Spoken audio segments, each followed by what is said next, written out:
Hello दोस्तों, आज की 2 मिनट सीरीज में हम सीए को डिटेल में डिस्कस करेंगे। ठीक है, तो 4 एजेंडा हैं आज के लेक्चर के। हम सीए को डिस्कस करेंगे। कल के आपके जो लेक्चर लिया है मैंने on RIIN and the other things, उसमें एक एडिशन है, नॉट करेक्शन एग्जैक्टली बट एक एडिशन है एक डेटा का, वो आप ऐड कर लेंगे। Plus I will give you certain things to be looked on your own, plus एक प्रीवियस ईयर क्वेश्चन हम डिस्कस करेंगे। ठीक है, अब सीए बहुत ज़्यादा न्यूज़ में रहा है। Before we get into anywhere, इस चीज़ को समझना बहुत ज़रूरी है कि आपकी जो कंट्री में सिटीजनशिप है वो 5 तरीके से एक्वायर की जा सकती है ना। कॉन्स्टिट्यूशन बोलता है कि 5 तरीके हैं, by birth, bye decent, bye registration, bye naturalisation and bye incorporation of territory, है ना।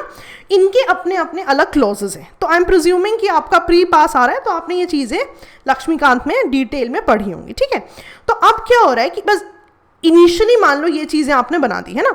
इसको और सिंप्लीफाई समझते हैं कि मान लो कि पोस्ट इंडिपेंडेंस आपको इशू हुआ कि कौन सिटीजन है कौन नहीं है, इस बात पे देयर बी सर्टेन एक्ट्स, है ना। अब इवेंचुअली जैसे जैसे समय बदला, ऑब्वियसली समय बदलने के हिसाब से सिटीजनशिप एक्ट में भी कुछ कुछ चेंजेस हुए। तो इस एक्ट को कई बार जो है चेंज किया गया है, कई बार अमेंड किया गया है, अगर मैं सही शब्द का इस्तेमाल करूं। एंड उनमें से ही एक अमेंडमेंट है जो CAA की बात हो रही है यहाँ पे। तो before I get into CAA, सबसे पहले हमें ये समझना है कि इलीगल माइग्रेंट कौन होता है। ठीक है, एंड मैं इसको एक्सप्लेन करूंगी कि वाई इलीगल माइग्रेंट हमने पढ़ा है।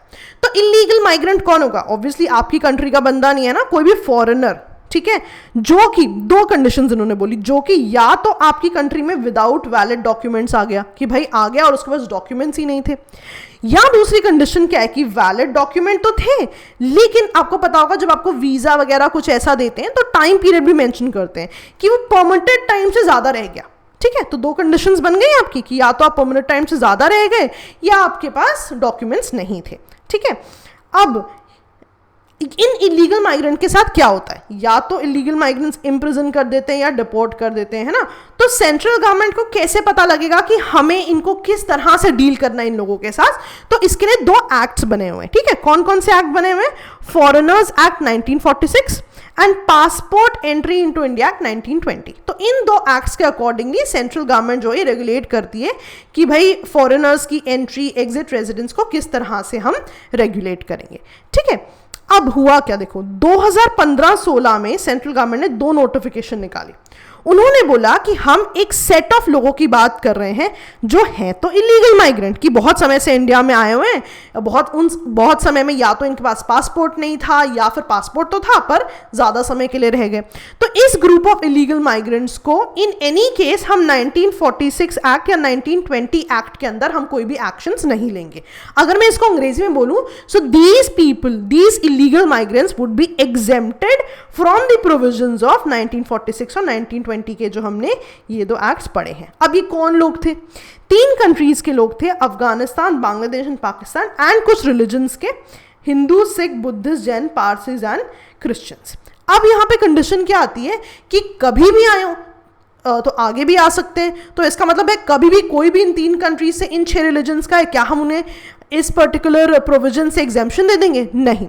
अब इसके लिए इन्होंने कट ऑफ डेट रखी। इन्होंने बोला दिसंबर 31, 2014। इन्होंने बोला या तो ये 6 रिलीजन के लोग इन 2 कंट्रीज से ऑन 31 दिसंबर 2014 आए हों या इससे पहले आए हों, राइट, और इनके पास पेपर्स नहीं थे या फिर ये अपने समय से ज्यादा रह गए हैं तो इलीगल माइग्रेंट, स्टिल हम इनको इन 2 एक्ट से एग्जेम्पशन दे देंगे।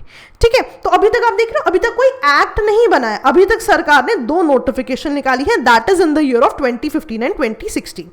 ठीक है, तो अभी तक आप देख रहे हो इनको एग्जेम्पशन देने की जरूरत क्यों पड़ी है? बिकॉज ये सिटीजन नहीं है, अभी भी ये इलीगल माइग्रेंट है। अब क्या हुआ, 2019 में सरकार ने ये इलीगल माइग्रेंट वाला मुद्दा ही खत्म कर दिया। अब सरकार ने एक्ट में ही अमेंडमेंट कर दिया।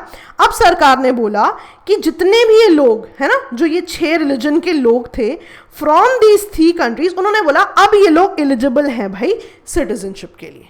ठीक है, ये चीज इंपॉर्टेंट है कि अब सरकार बोल रही है कोई प्रोविजन अलग से नहीं निकालना, कोई नोटिफिकेशन नहीं निकाले, अब भाई आप इनको एलिजिबल कर दो सिटीजनशिप के लिए। और कट ऑफ डेट भी बता दी कि जो लोग 31 दिसंबर 2014 को या इससे पहले आए थे, इवन दो वो इलीगल माइग्रेंट से, अब वो एलिजिबल हैं सिटीजनशिप के लिए। ठीक है, अब ध्यान देना सिटीजनशिप के लिए अवेलेबल कैसे हैं।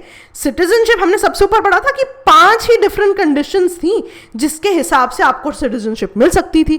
तो अब ये एलिजिबल हो गए, तो उन 5 में से कोई कंडीशन को इनको सैटिस्फाई करना पड़ेगा। अगर आपको याद नहीं है, वीडियो को यहाँ रोकिए, शुरू में जाइए और आप देखिए पहली लाइन ही मैंने आपसे ये डिस्कस की थी कि 5 तरीके हैं जिनसे सिटीजनशिप मिल सकती है ना, birth, descend and everything else. तो उनमें से एक तरीका था बाय नेचुरलाइजेशन, सॉरी स्पेलिंग गलत हो गई आपकी, बाय नेचुरलाइजेशन। ठीक है, तो इनको सिटीजनशिप मिलेगी बाय नेचुरलाइजेशन। ठीक है, तो नेचुरलाइजेशन में एक और जो कंडीशन थी वो भी इस अमेंडमेंट में बदली गई है। वो क्या है, अगर आपको नेचुरलाइजेशन से सिटीजनशिप चाहिए थी तो आपको कहीं ना कहीं कुछ पर्टिकुलर साल इंडिया में रहना था।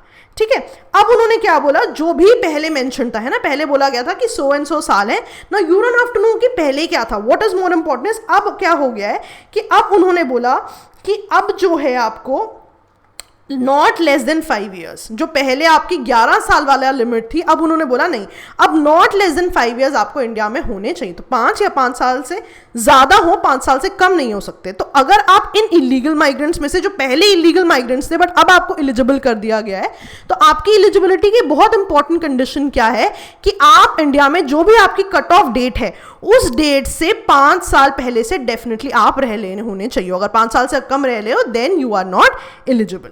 ठीक है जी, याद रहेगा। और मैंने आपको एक और चीज क्या बताई थी, सिटीजनशिप बाय नेचुरलाइजेशन मिल रही है। तो ये चीजें आपको याद रहेंगी। आपको अब कट ऑफ डेट भी पता है, आपको सिटीजनशिप बाय नेचुरलाइजेशन पता है, आपको पता है कि अब कंडीशन है नॉट लेस देन 5 ईयर्स रहने की from the cut off date, और आपको सभी रिलीजन्स और कंट्रीज के नाम भी पता है।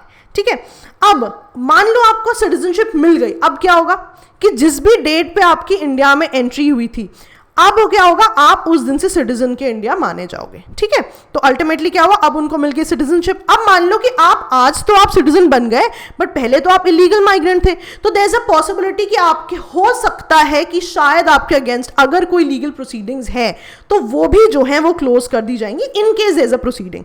और तीसरी चीज उन्होंने क्या बोली कि ये जो भी कम्युनिटीज है इनको सिटीजनशिप कैसे मिलेगी, सिटीजनशिप बाय नेचुरलाइजेशन मिलेगी, अगर ये इस्टेब्लिश कर पाए कि हम इंडिया के रेजिडेंट हैं from not less than 5 years.